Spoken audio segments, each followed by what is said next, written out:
Continuamos con nuestro estudio de Apocalipsis. Hoy tenemos la primera parte del capítulo 16, las cosas que sucederán después de estas, las 7 copas de la ira. En el último versículo del capítulo anterior leíamos, y el templo se llenó de humo por la gloria de Dios y por su poder, y nadie podía entrar en el templo hasta que se hubiesen cumplido las 7 plagas de los 7 ángeles. Pues de esto se trata este capítulo, del desarrollo y detalle de la ejecución de las últimas plagas que Dios enviará a este mundo enemigo suyo en los últimos días antes de que Jesucristo venga en gloria. A partir que ordena la ejecución de la sentencia en Apocalipsis 16:1, se cumple en lo que parece ser una plaga tras otra hasta la consumación final de ese juicio en el Armagedón, que vamos a ver en el versículo 16 de este mismo capítulo 16. El periodo de maldad que iniciará la bestia imperio terminará con la segunda venida de Cristo, que será cuando el mundo sea juzgado y la maldad destruida para siempre. Esto coincidirá con la batalla de Armagedón y los juicios que acompañarán el segundo advenimiento de Jesucristo a la tierra. Recordemos que cuando el séptimo ángel que lleva la séptima trompeta la haga sonar en Apocalipsis 11:5, 17, las 7 plagas finales serán derramadas una tras otra. Para ese tiempo, las 2 bestias estarán en pleno auge de su maldad. Los juicios vienen a las naciones y la palabra naciones no solo se relaciona con los gentiles. En el Nuevo Testamento la mayoría de las veces se refiere a las personas que no tienen pacto con Dios. Es decir, estamos hablando de un tipo particular de relación, un nuevo pacto que ha sido establecido por Dios con el Evangelio. Todos aquellos que van a recibir las plagas finales son personas que lo han rechazado. Y al recorrer las escrituras, encontramos que una de las cosas que antecedieron a estos 7 juicios plenos de Dios es que al ángel que fue apartado y santificado con el propósito de proclamar al planeta entero este evangelio eterno, fue rechazado. Y vemos que a pesar de todas esas plagas, nada cambia en el corazón de las personas. Al leer este libro en especial, vemos que el Padre ha delegado toda clase de juicios al Hijo. Y a partir de aquí nos estaremos enfocando en los 7 juicios finales llamados los juicios de las 7 copas o las 7 copas de la ira de Dios, así se les conoce. Y como ya dije anteriormente, al haber sido delegados al Hijo, es Él quien está al tanto de todo porque Él es el Rey de Reyes. Y podemos decir que también es el juez de jueces. Ahora sí vamos a entrar al capítulo. Versículo 1. Oí una gran voz que decía desde el templo a los 7 ángeles: id y derramad sobre la tierra las 7 copas de la ira de Dios. Seguimos hablando del justo juicio de Dios basado en la verdad de sus mandamientos. En Apocalipsis 15:18, nadie podía entrar a un templo, en el templo que estaba en los cielos, por lo que aunque Juan no lo dice, esa gran voz debe ser la del Cordero, quien personalmente da inicio a este terrible juicio de las copas llenas de la ira de Dios en contra de fenómenos naturales, empezando por la tierra. La palabra tierra significa todo el mundo. Y una de las cosas que debemos de recordar es que Dios ha guardado a Israel para esta hora. Bueno, recuerdan que en el capítulo 12 vimos que le dijo a dónde se fuera a esconder. Bueno, pues era para este tiempo que tenía que esconderse. Entonces vemos que esta vez es muy similar a lo que vemos en Éxodo, que mientras las plagas caían sobre los egipcios, Dios protegió al pueblo de su pacto porque quería usarlos. Otra de las cosas que vemos en Éxodo es que cada una de las plagas traía revelación y la gente era movida a alejarse de Faraón, a alejarse del ocultismo, de todos esos falsos maestros de Egipto y unirse al pueblo del pacto de Dios. Y era una multitud mixta compuesta tanto de israelitas como de gentiles que fueron movidos por la realidad de Dios. Eso lo vemos en Éxodo 20:10. Dice, mas el séptimo día es reposo para Jehová tu Dios. No hagas en él obra alguna. Tú, ni tu hijo, ni tu hija, ni tu siervo, ni tu criada, ni tu bestia, ni tu extranjero que está dentro de tus puertas. La segunda parte del versículo 1 dice, id y derramad. Estas copas de juicio son el tercer ay, o sea, el tercer lamento del que habla Apocalipsis 11:14. Los juicios son descritos como la ira de Dios en castigos con el propósito de llamar y dar escarmiento a las personas, valga la redundancia, con el propósito de dispensarles justicia. Y continúa el texto diciendo, dice, sobre la tierra. Y derramar dice sobre la tierra. ¿Qué significa todo el planeta? Y dado el contexto que estamos estudiando, si tierra no significa tierra, entonces nadie puede decir lo que significa. Y tal vez Dios no lo hubiera dicho. Apocalipsis 16:2 dice, fue el primero y derramó su copa sobre la tierra y vino una úlcera maligna y pestilente que tenían sobre los hombres que tenían la marca de la bestia y que adoraban su imagen. Aquí Juan ve cómo el primero de los 7 ángeles derrama la copa. Esa plaga consiste en una úlcera maligna y pestilente sobre todos aquellos que tendrán la marca de la bestia imperio y que son vasallos adoradores de su imagen. Vemos que solamente fueron dañados quienes estaban marcados. Eso significa que los israelitas fueron guardados. Ellos no fueron afectados porque Dios los cuidó.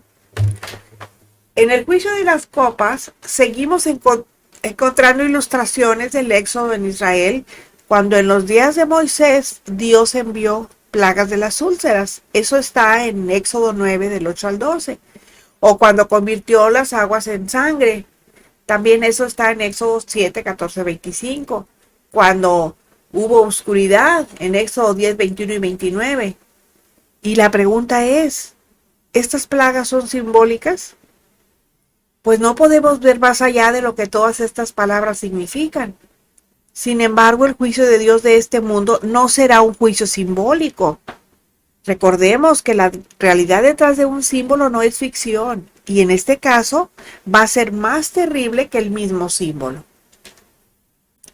Lo curioso aquí es el énfasis que es acerca de los hombres que tenían la marca de la bestia, que es casi innecesario, dado el hecho de que en ese tiempo la inmensa mayoría de la población sobre el planeta pues va a pertenecer a la bestia imperio. Esa úlcera maligna y pestilente será enviada directamente del cielo como un acto soberano de Dios, seguramente como consecuencia de la pila de litio que llevan los que tienen la marca de la bestia. Apocalipsis 16:3 dice, el segundo ángel derramó su copa sobre el mar, y éste se convirtió en sangre como de muerto, y murió todo ser vivo que había en el mar. Esta vez la plaga no viene sobre la tierra, viene sobre el mar, porque el mar se convirtió en sangre. En Apocalipsis 8, versículos 8 y 9, Juan describió una contaminación parcial del planeta. Aquí la contaminación es completa, porque murió todo ser vivo que había en él.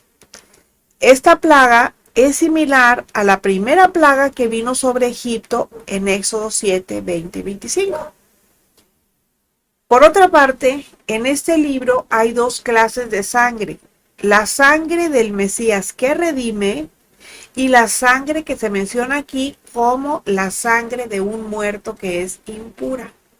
O sea, no se trata de sangre que justifica, sino de sangre que contamina. El agua, que en este contexto significa fuente de vida, comunica como mensaje que el agua de vida es quitada y ya no va a dar más vida. Y como leemos, será quitada no por causa natural, sino espiritual, debido al pecado de desobediencia y la arrogancia del hombre, que es lo que provocará que la casa del hombre, o sea, la tierra, sea arrasada del todo. Por eso esos que andan haciendo cumbres, dizque por el cambio climático, andan pero bien errados. No saben que la única solución para esto es espiritual, es al arrepentimiento y dejar de seguir dando la espalda a Dios para volverse a Él por el único camino, su Hijo Jesucristo. Con todo y esto, Dios en su omnisciencia y en su misma palabra nos dice que eso no ocurrirá. Y cuando sus juicios lleguen, no faltará mucho tiempo para el retorno de Jesús. Apocalipsis 16:4. El tercer ángel derramó su copa sobre los ríos y sobre las fuentes de las aguas y se convirtieron en sangre. Esta contaminación completa contrasta con la contaminación parcial, o sea, el tercio de las fuentes de aguas que se mostraron en Apocalipsis 8, 10 y 11. Ahora la destrucción no volverá a las aguas amargas. Ahora se van a convertir en sangre, que por supuesto es impura, tal como ocurrió con el Nilo en Egipto. Parece cruel decirlo, pero es justo. El mismo ángel que está al cuidado de las aguas exclama, Apocalipsis 16:5. Y oí al ángel de las aguas que decía, justo eres tú, oh Señor, el que eres y que eras, el santo, porque has juzgado estas cosas. Por eso que en medio del juicio diga el ángel, justo eres tú, oh Señor, está bien, porque tenemos que entender que el juicio de Dios no solamente es justo, también es puro y es necesario. Dios está trayendo su juicio, y así como vimos en el juicio de las trompetas, estas son cosas que el hombre no puede crear. En primer lugar, el agua del mar convertida en sangre y todos los ríos y fuentes de aguas frescas también convertidas en sangre que acarreará impureza es algo que los hombres no podemos hacer. Apocalipsis 16:6. Por cuanto derramaron la sangre de los santos y de los profetas, también tú les has dado a beber sangre, pues lo merecen. Dice el texto que Dios está trayendo una justa retribución, haciendo venir su castigo sobre quienes persiguieron a los creyentes en la primera mitad de la semana 70 de Daniel. Pero no solo sobre ellos, sino también sobre quienes han perseguido a los profetas a lo largo de la historia. Y esta es la retribución, por cuanto derramaron la sangre de los santos y de los profetas, que también tú les has dado a beber sangre porque lo merecen. Parece justo que los que disfrutaban derramando la sangre de los santos, ahora ellos deban ser forzados a beber sangre. Ellos han rehusado el agua viva, pero ahora se les dará el agua de la muerte. Apocalipsis 16:7. También oía otro que desde el altar decía, ciertamente, Señor Dios Todopoderoso, tus juicios son verdaderos y justos. Aquí vemos la respuesta al clamor de los santos mártires del quinto sello que pudimos ver en Apocalipsis 6 del 9 al 11 y las oraciones de los santos de Apocalipsis 8 del 3 al 5. El altar puede ser el altar de Dios donde fue hecho su más grande sacrificio y donde testifica de su justo juicio que está por venir muy pronto. Este es el altar donde Dios en su amor ofreció una manera de escape y es la tercera vez que esta frase o una parecida aparece en los últimos 2 capítulos para decirnos que los juicios de Dios se basan en su verdad, que castiga el pecado y que por supuesto es justo, porque Él es un Dios de verdad, que su justo juicio nos recuerda Deuteronomio 30:19, que dice así, a los cielos y a la tierra llamo por testigos hoy contra vosotros, que os he puesto delante la vida y la muerte, la bendición y la maldición. Escoge pues la vida para que vivas tú y tu descendencia. Y eso es precisamente lo que están experimentando aquí en Apocalipsis, que la maldición se está cumpliendo como resultado de la ley que no es mala, pero sí tiene dos componentes. Uno para bendecir y otro que es usada para Dios o por Dios para maldecir. Todo depende de la respuesta de la gente a sus mandamientos, porque bien sea que se acerquen con fe a su palabra o se alejen como un acto de rebeldía. Apocalipsis 16:8. Vamos avanzando, El cuarto ángel derramó su copa sobre el sol, al cual fue dado quemar a los hombres con fuego. Así que esos que andan ahí que arreglando lo del clima, del calentamiento global, pues se van a quedar con las ganas. Al sol le fue dado quemar a los hombres con fuego. Obviamente a los creyentes de ese tiempo que perseveren esperando la llegada en gloria de Cristo no les pasará nada. Pero al resto de la humanidad enemiga de Dios, sí. Sabemos lo caluroso que es el sol en verano y aquí lo vemos, que es que Dios aumentará el calor del sol y quemará a la gente, cuya respuesta seguirá siendo blasfemar el nombre de Dios. Pero ya estaba profetizado en el Salmo 11:6. Dice, sobre los malos hará llover calamidades, fuego, azufre y viento abrasador. Ahí habla de calor. Será la porción del cáliz de ellos. O sea, de eso estará rebosando su copa.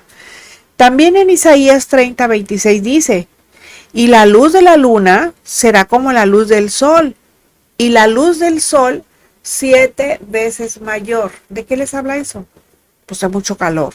Como la luz de 7 días, el día que vendare Jehová la herida de su pueblo y curare la llaga que él causó. Según la NASA, no hay una explicación de por qué el sol está produciendo una mayor radiación. Pero Dios sí la tiene. Y los impíos serán quemados por su desobediencia y rechazo a Dios. Todos serán martirizados por el calor del sol, pero preservará los suyos, porque dice el texto de Isaías que vendrá juicio contra los impíos, pero misericordia para el remanente de Israel. Recuerden, aquí se trata de Israel. Aquí no está hablando de gentiles. ¿Sí? La iglesia ya se fue. Los gentiles que no se fueron y se quedaron, esos ya son ignorados completamente por Dios. Ya no está tratando con ellos, está tratando con Israel. Bueno, Apocalipsis 16:9 dice, y los hombres se quemaron con el gran calor y blasfemaron el nombre de Dios que tiene poder sobre estas plagas y no se arrepintieron para darle gloria. Bueno, al blasfemar el nombre de Dios, saben porque está escrito en la ley que el castigo viene de él, pero ni aún así se arrepienten. Es más, se vuelven más duros porque para entonces el hombre estará demasiado ensimismado y dice el texto que se niegan a darle gloria. Eso dice el texto. Es decir, se niegan a reconocerlo como el único Dios verdadero. Por eso los juicios de Dios son justos y verdaderos, porque Dios se les ha revelado de manera poderosa, de manera innegable, y el castigo empieza durante el juicio de las trompetas con solo 1/3 de fuerza, pero ahora es con ira consumidora cayendo sobre ellos que siguen teniendo la misma actitud. Cero humildad, cero arrepentimiento, cero clamor por misericordia y perdón, y siguen blasfemando su nombre, su carácter y rechazo a darle la gloria. Por eso dice, no se arrepintieron para darle gloria. El fracaso del hombre al no responder con arrepentimiento muestra que la experiencia del juicio no cambiará su condición de pecador.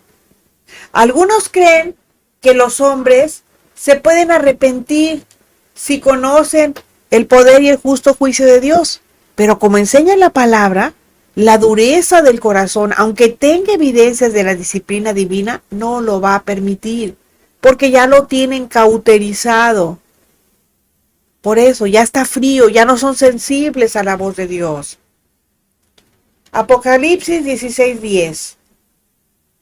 El quinto ángel derramó su copa sobre el trono de la bestia, o sea, la autoridad de la bestia, sobre la autoridad de la bestia, y su reino se cubrió de tinieblas y mordían de dolor sus lenguas.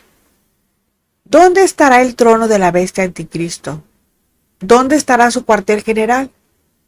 O sea, se refiere a dónde estará la sede de su autoridad, digamos.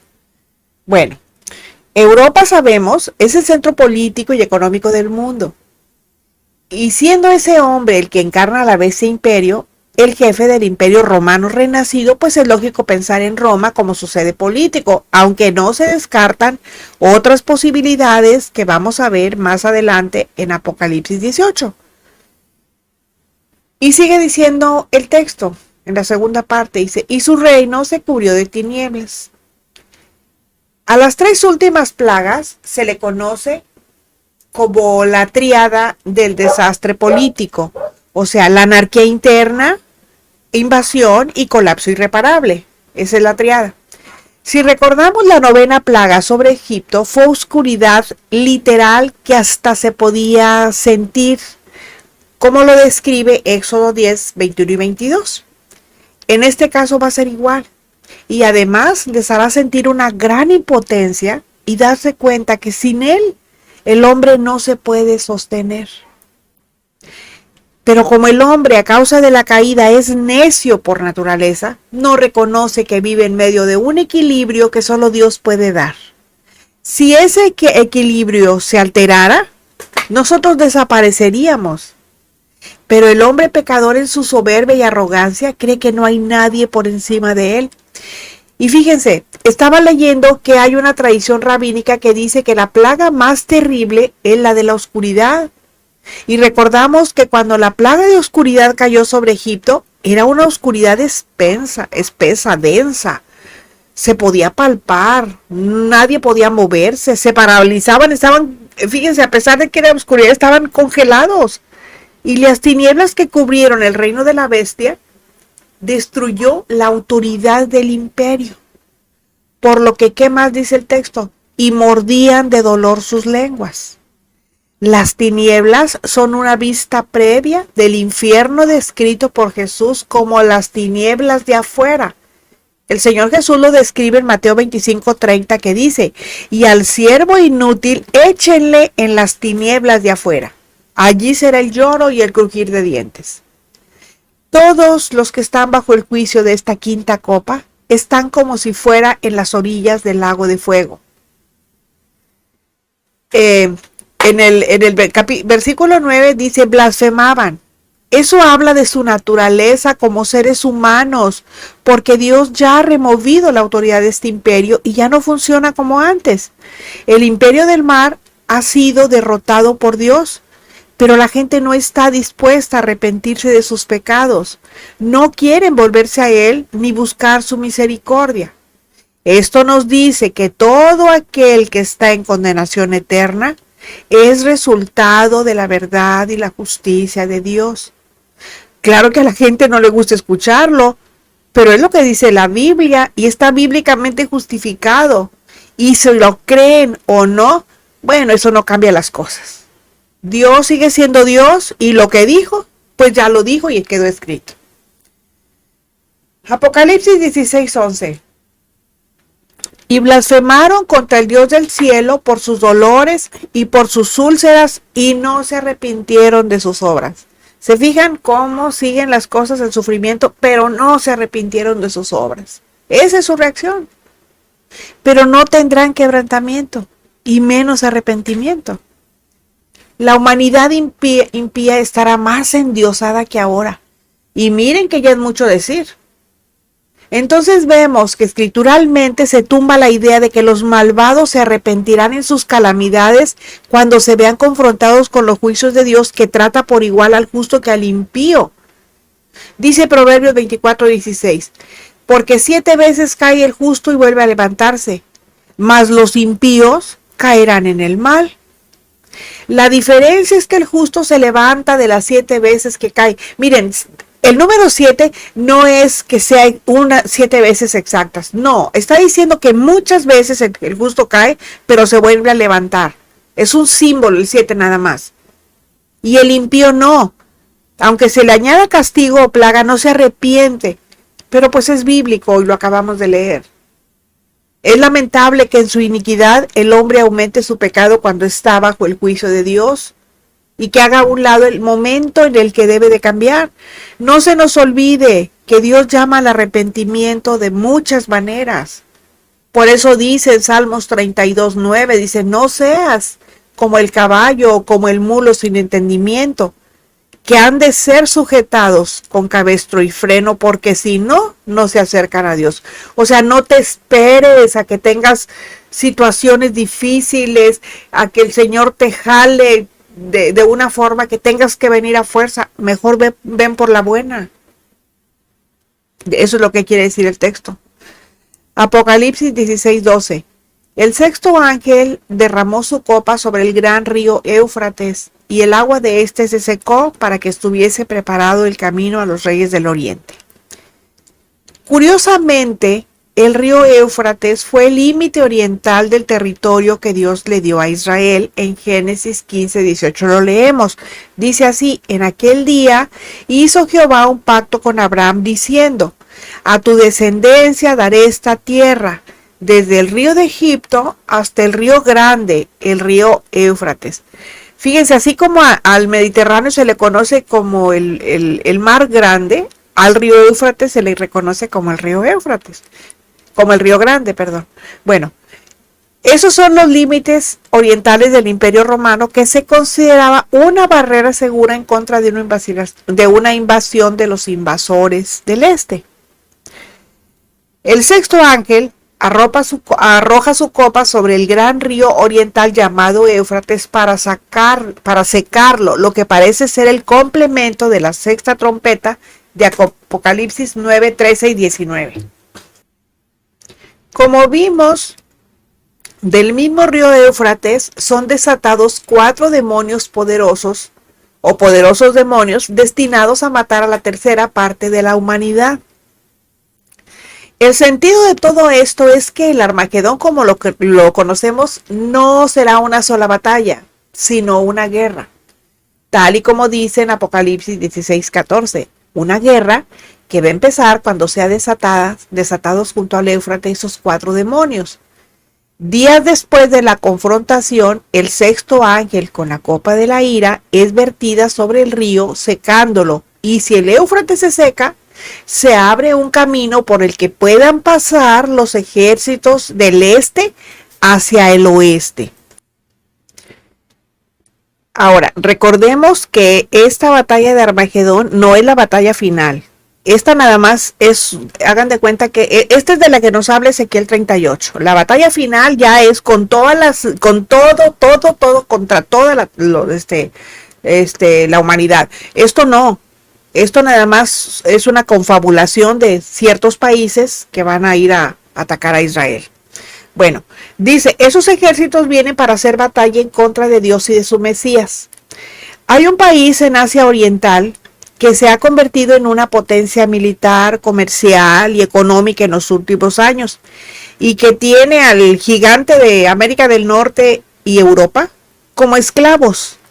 Sus deudas con ese país son enormes, es más, son impagables. Y si el gigante del norte, de acá de América del Norte y Europa no estuvieran borrachas en su consumismo, debieran estar preocupados, porque esa sola nación tiene la riqueza del gigante de América del Norte y de Europa en las palmas de sus manos. Por eso está muy tranquila. Y su máximo dirigente con una sonrisa socarrona en los labios. Nada más véanlo cuando aparece en televisión.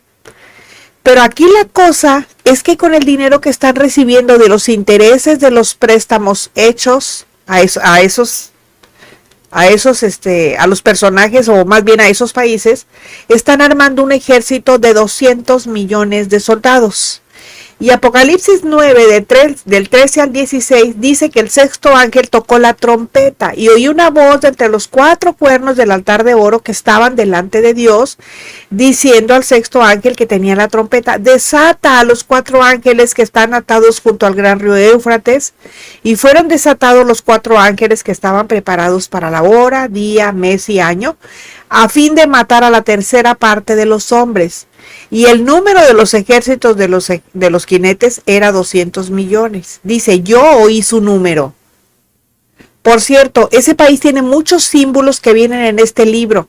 Fíjense, tienen al dragón rojo que representa la dirección del este. Simboliza el fuego. Puede respirar llamas. Tiene un temperamento violento, le gusta pelear. Es algo similar al dragón blanco que representa la dirección del occidente, que tiene un temperamento dócil, representa el frío. Pues ustedes saquen sus conclusiones, ¿verdad? Ahora, por la localización del río Éufrates, podemos deducir que los reyes de Oriente son varios y presumiblemente vienen a invadir alguna nación. Y la Biblia nos trae luz. En el verso 14 se nos explica que estos reyes del oriente vienen a una gran batalla, vienen a destruir, pero no saben que ellos serán los destruidos. Y aunque creen que porque son muchos, se les habrán unido los ejércitos del resto del mundo, no serán vencidos. Pero imagínense, la Biblia nos dice que pelearán en contra del Dios Todopoderoso, como en la guerra de los 6 días. Fíjense cómo Dios se vale de todo y de todos para dar a conocer a sus hijos cuáles son sus designios. Rudyard Kipling, el poeta inglés, dijo: el este es el este y el oeste es el oeste, y nunca los dos se unirán hasta que la tierra y el cielo se encuentren pronto ante el gran trono del juicio de Dios. O sea, va a llegar un momento en que el occidente y el oriente se reúnan, y eso será en la gran batalla de Armagedón, pero ya en la final. Apocalipsis 16:12. Por lo tanto, la sexta trompeta y la sexta copa van una detrás de la otra en cuestión de tiempo. Y hablo del tiempo cronos, el que se puede medir. La sexta trompeta de Apocalipsis 9, 13 y 16 y la sexta copa que estamos estudiando están entrelazadas. La segunda es una ampliación y consumación de las hordas del mar. O sea, ustedes saben que una horda es un grupo de gente armada que no pertenece a un ejército regular, que va a estar dirigiendo a los reyes de la tierra para la batalla final. Y parece que así va a ser. Termina diciendo el versículo 12, para que estuviese preparado el camino a los reyes del oriente. Hoy en día las naciones del oriente tienen por lo general un peso específico muy claro en el orden internacional en todos los ámbitos. Hace solo unos años atrás solo se vislumbraba, pero uno de los fenómenos de nuestro tiempo es el aumento de poder militar y económico que han conseguido esas naciones en estos últimos años. Apocalipsis 16:13 dice, y vi salir de la boca del dragón, y de la boca de la bestia, y de la boca del falso profeta, 3 espíritus inmundos a manera de rana. Esta vez ya es la batalla final, y es el propio Satanás, su hijo de perdición, y su falso profeta, como la Trinidad satánica, la Trinidad diabólica, los que cada uno por su lado convocan con sus milagros fraudulentos a los dirigentes de todo el mundo para la gran batalla, y lo hacen a través de enviar espíritus inmundos parecidos a ranas. El antiguo pueblo judío tenía a las ranas como inmundas y repulsivas, pero los egipcios las reverenciaban como a dioses rana, y si las hemos visto, las ranas avanzan dando saltos y así cubren las distancias. Esos espíritus pues también van a dar grandes saltos, llamémosle así, ¿verdad? Van a evitar caer donde la gente de Dios esté en ese tiempo. Y así como las ranas son muy precisas a la hora de cazar sus presas, esos demonios también van a ser muy precisos a la hora de convencer al resto de los dirigentes mundiales. Según la ley mosaica, o sea, los batracios, o sea, las ranas, los sapos en general, son animales inmundos. Y esos animales son verdaderamente inmundos. ¿Por qué lo van a hacer? Apocalipsis 16:14 dice, pues son espíritus de demonios que hacen señales y van a los reyes de la tierra en todo el mundo para reunirlos a la batalla de aquel gran día del Dios Todopoderoso. Bueno, pues volvemos a ver que los demonios usan señales y maravillas como una herramienta para engañar a la gente. Así es de que ustedes sabrán si siguen, si se dejan seguir engañando por todos esos que andan ahí, los apostolocos y los apostolobos y los profetilocos que andan ahí eh, haciendo señales y maravillas y milagros y vengan a la noche de milagros como si estuvieran en oferta. Porque dice aquí, dice, y van a los reyes de la tierra en todo el mundo y lo siguen, la gente lo sigue. Estos demonios son como los espíritus mentirosos que condujeron a Acab hacia la batalla de Primero de Reyes 22:19 al 23. Y el motivo de reunirlos es para destruir al pueblo de Dios en Israel. Eso es lo que andan haciendo todos esos sujetos, destruyendo al pueblo a través de distraerlos con cosas que ni son ciertas. El diablo va a querer dar el salto final a Israel que está en su tierra y sabe que con ese acto se juega todo y en su necedad, orgullo y vanagloria cree que tiene posibilidades de vencer, pero no es así. Los espero la próxima semana.